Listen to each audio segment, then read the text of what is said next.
नमस्कार. जॉब माझा अपडेटवर आपलं सर्वांचं पुन्हा एकदा स्वागत आहे. विद्यार्थी मित्रांनो, आज आपण वसई विकास सहकारी बँक आणि GP पारसिक बँक यांची जी पदभरती निघालेली आहे त्याच्या परीक्षेची आपण प्रश्नपत्रिका बघणार आहोत.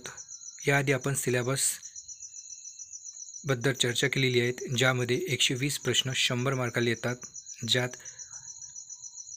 60 प्रश्न जे 40 मार्काला येतात त्याबद्दल आपण इथे चर्चा करणार आहोत. याच्या आधी एक व्हिडिओ कम्प्युटर संबंधित टाकलेला आहे. आज आपण बँक आणि सामान्य ज्ञान यावर आधारित 20 प्रश्न बघणार आहोत.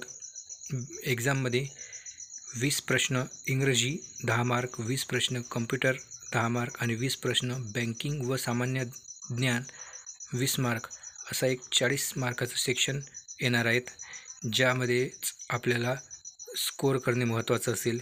बाकी 60 मार्काचा जो स्कोअर असेल तो सर्वांचा स्कोअर होतोच, कारण ज्यामध्ये 40 प्रश्न गणिताचे 40 मार्क, 20 प्रश्न बुद्धिमत्तेचे 20 मार्क आहेत. तर आपण उरलेल्या 40 मार्काची तयारी इथे करून घेणार आहोत. तर आज आपण बँकेसंबंधित बघणार आहोत प्रश्न. तर हा व्हिडिओ जास्तीत जास्त शेअर करा.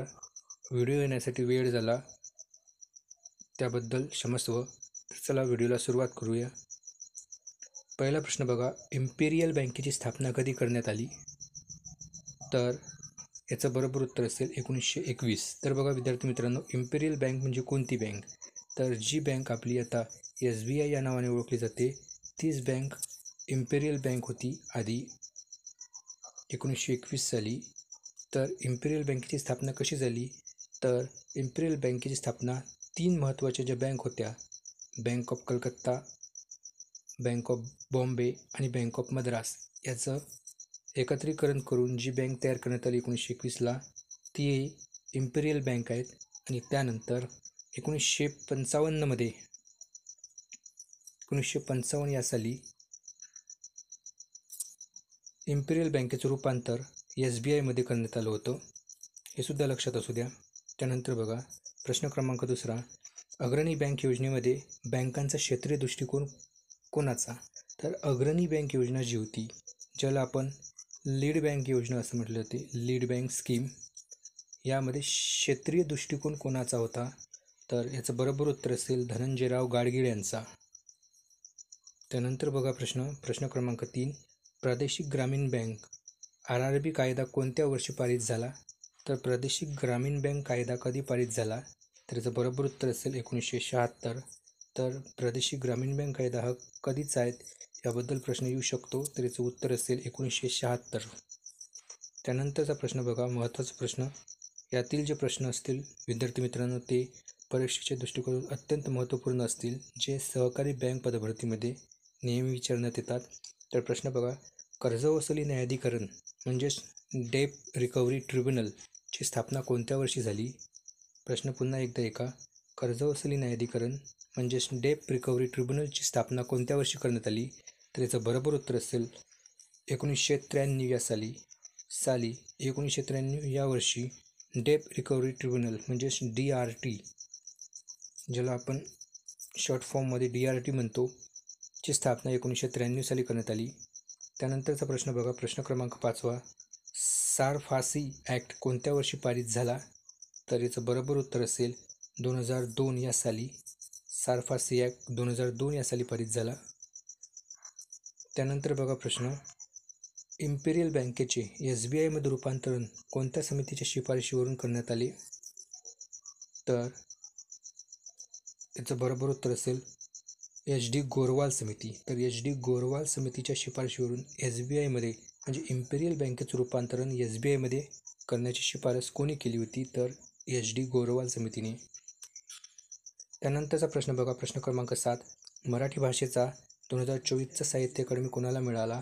तर याचं बरोबर उत्तर असेल सुधीर रसाळ याला.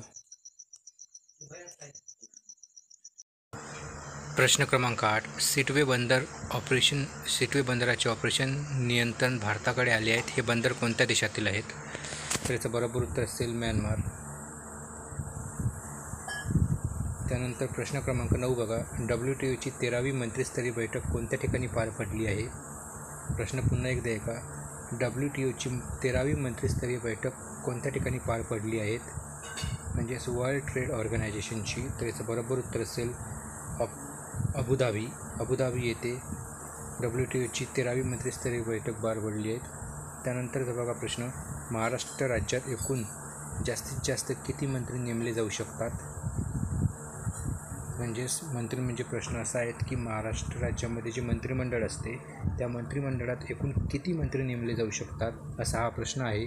त्याचं बरोबर उत्तर असेल 43. तर महाराष्ट्राच्या मंत्रिमंडळामध्ये एकूण 43 मंत्री नेमले जाऊ शकतात.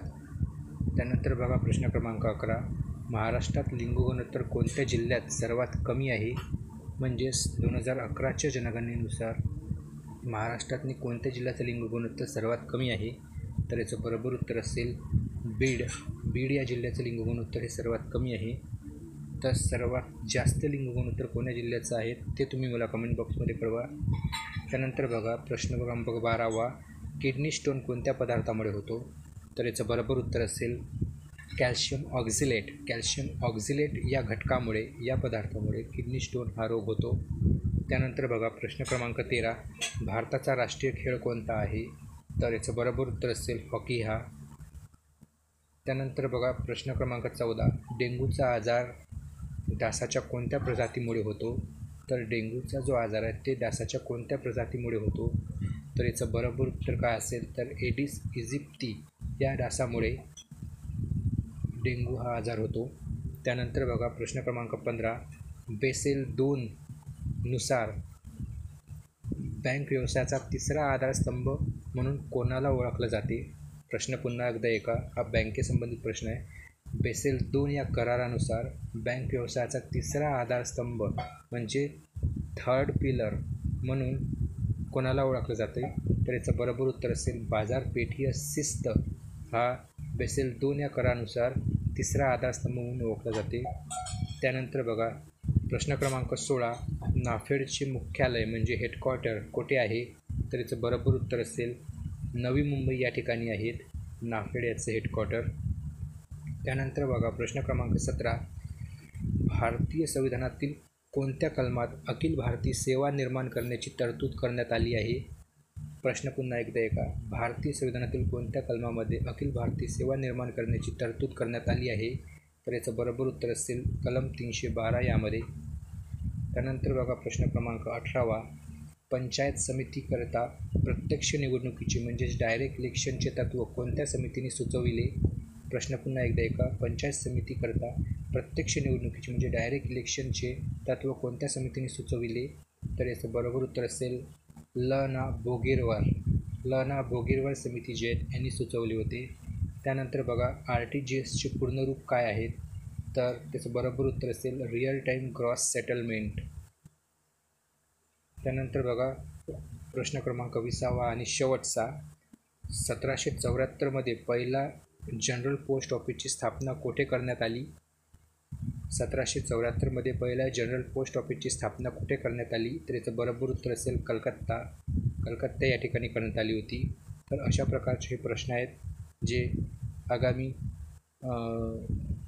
GP पारसिक बँक आणि वसई विकास सहकारी बँक यामध्ये हे प्रश्न येतील, ज्यामध्ये सिलेबसनुसार आपण आपल्या चॅनलवर 20 प्रश्न इंग्रजीचे, 20 प्रश्न बँक आणि जनरल अवेअरनेसचे आणि 20 प्रश्न कम्प्युटरचे असे डेली आपण 60 प्रश्न घेण्याचा प्रयत्न करू.